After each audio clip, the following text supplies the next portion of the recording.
এরপরে প্রশ্ন লিখতে পাচ্ছি, 10ই মুহররমের ফজিলতের সঙ্গে কারবালার সম্পর্ক কতটুকু? এই দিনের করণীয় বর্জনের সম্পর্কে জানাবেন। আসন্ন বুধবার 17 জিলহজ ইনশাআল্লাহ এবছর আশুরা, এবং আশুরার এই দিনে আমরা জানি প্রেমী সাল্লাল্লাহু আলাইহি ওয়াসাল্লাম বলেছেন যে মুসা আলাইহিস সালামকে আল্লাহ রাব্বুল আলামিন ফিরআউনের বিপরীতে আল্লাহ তাআলা বিজয় দিয়েছেন তাকে এবং বনি ইসরাঈলকে। তো এই নিয়ামতের শুকরিয়া স্বরূপ তিনি সিয়াম পালন করেছেন।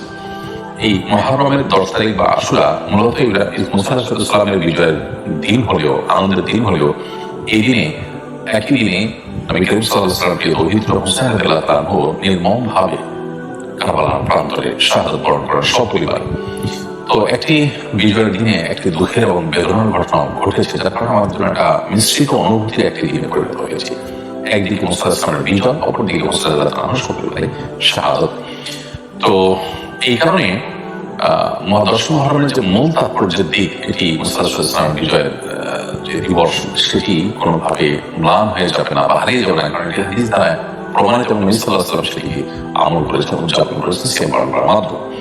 অতএব কারবালার ঘটনার কারণে সেটা কোনো ভুলে যাওয়াটা ভুল হবে। তবে হ্যাঁ, একই দিনে কারবালার ঘটনা ঘটেছে, সেজন্য 10 মুহররমের এই দিনটিতে আমাদের কারবালার ঘটনার কথাও স্মরণ হয়, কথাও স্মরণ হয়।